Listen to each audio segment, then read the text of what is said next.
40-50 کی عمر تک لوگوں کے اندر، بلکہ اگر یہ کہوں تو غلط نہ ہوگا، مجھے ایک چھوٹے سے بچے کے بارے میں پتا چلا جس کی عمر مشکل سے 9 سال کی ہوگی۔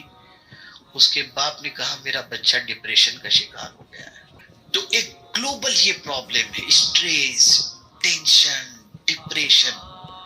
اگر آپ سوسائٹی کا نہیں اپنے گھر کا جائزہ لیں تو آپ کے گھر کے اندر بھی کچھ لوگ ایسے ملیں گے جو اداس نظر آئیں گے، غمگین نظر آئیں گے، ٹینشن میں نظر آئیں گے، اسٹریس میں نظر آئیں گے۔ کسی سائیکولوجسٹ کے پاس جائیں تو وہ لفظوں کے ذریعے آپ کے ٹینشن کے سولیوشن کی کوشش کرے گا۔ سائیکریٹسٹ کے پاس جائیں، میڈیسن کے ذریعے آپ کے ٹینشن کو دور کرنے کی کوشش کرے گا۔ لیکن کبھی ہم نے سوچا کہ ٹینشن اس وقت پوری دنیا میں بڑھ کیوں رہا ہے؟ اسٹریس کا ریزن کیا ہے؟ ٹینشن کا سبب کیا ہے؟ تو بہت سارے لوگ یہ کہتے ہوئے دکھائی دیں گے فیملی پرابلم، فائنینشیل پرابلم، آپس کا مسئلہ، یہ مسئلہ، وہ مسئلہ، محبت میں ناکامی، ایگزام میں ناکامی، اکنومی میں ناکامی، بزنس میں ناکامی، ان ساری چیزوں نے ٹینشن کے اندر ڈال دیا ہے۔ تو ایک سوال میں آپ سے پوچھتا ہوں، جو اکنومیکل اسٹرانگ ہیں، ایجوکیشنل اسٹرانگ ہیں، وہ اسٹریس میں کیوں ہیں؟ فائنینشیل اگر کسی کی پوزیشن ویک ہے اور وہ اسٹریس کے اندر ہے تو سمجھ میں آتا ہے، لیکن وہ لوگ جن کے پاس سب کچھ ہونے کے باوجود نیند کی گولی کے بغیر سو نہیں سکتے، ریزن کیا ہے؟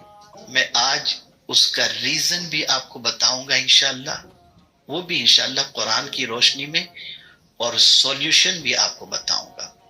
دل اداس رہ رہا ہے، چہرے سب کے مرجھائے ہوئے نظر آ رہے ہیں، جی نہیں لگتا کسی کام میں، یہاں تک کہ مسجد میں جا کر سجدہ کرنے میں بھی جی نہیں لگتا، تلاوت قرآن مقدس میں جی نہیں لگتا، دینی محفلوں میں شریک ہو کر کے جی نہیں لگتا، بے چینی بڑھ رہی ہے۔ آپ کہیں گے بڑی عجیب بات کر رہے ہیں، میں بالکل صحیح بات کر رہا ہوں۔ اچھا قاری قرآن اگر تراویح سنانے کے لیے آ جائے اور حضر سے قرآن پڑھتا ہو تو ٹرسٹی کو شکایت پہنچ جاتی ہے، بڑا لمبا ٹائم لیتے ہیں قاری صاحب، یار کسی جلدی والے کو بلاؤ، تھک جاتے ہیں ہم۔ سچویشن بن چکی ہے، یعنی ہماری بیماری اتنی بڑھ چکی کہ علاج بھی علاج نظر آ رہا ہے۔ ریزن کیا ہے؟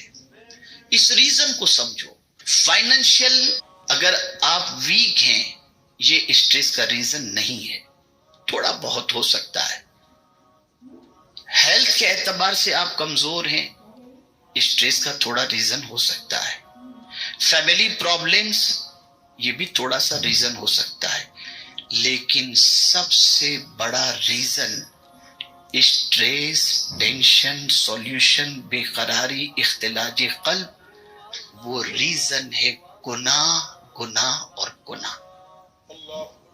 گناہ سب سے بڑا ٹینشن ہے۔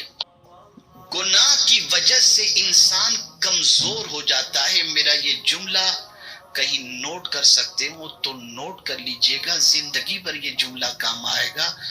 گناہ انسان کو کمزور کرتا ہے اور نیکی انسان کو طاقتور بناتی ہے۔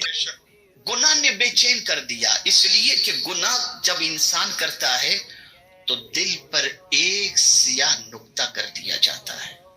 یہ دل پر، گناہ ہاتھ سے کر رہے ہیں، نقطہ دل پر، گناہ آنکھ سے کر رہے ہیں، نقطہ دل پر، گناہ پیر سے کر رہے ہیں، نقطہ دل پر، گناہ زبان سے کر رہے ہیں، نقطہ دل پر، اور اداس دل ہی ہو رہا ہے۔ یہ دل اگر پریشان ہوتا ہے تو آدمی سمجھ جاتا ہے، کسی بھی انسان کے چہرے کو خوش و خرم دیکھ کر آپ سمجھ جائیں گے یہ بہت خوش ہے، بہت موڈ میں ہے، اور اترے ہوئے چہرے کو دیکھ کر آپ سمجھ جائیں گے کہ یہ بہت اداس لگ رہا ہے، اس کا دل بیٹھا۔ پوری دنیا میں دل بیٹھا جا رہا ہے۔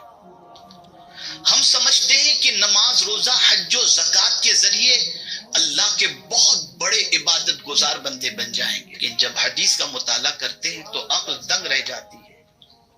آقا کریم صلی اللہ علیہ وسلم فرماتے ہیں، اتق المحارم تکن اعبد الناس، حرام چیزوں سے بچو، لوگوں میں سب سے بڑے عبادت گزار بندے بن جاؤ گے۔ گناہ سے بچو گے گزار بندوں میں بن جاؤ گے، اور عبادت گزار بندے ہو کر اگر گناہ کرو گے تو تمہارے دل کو قرار کی دولت نصیب نہیں ہو سکتی۔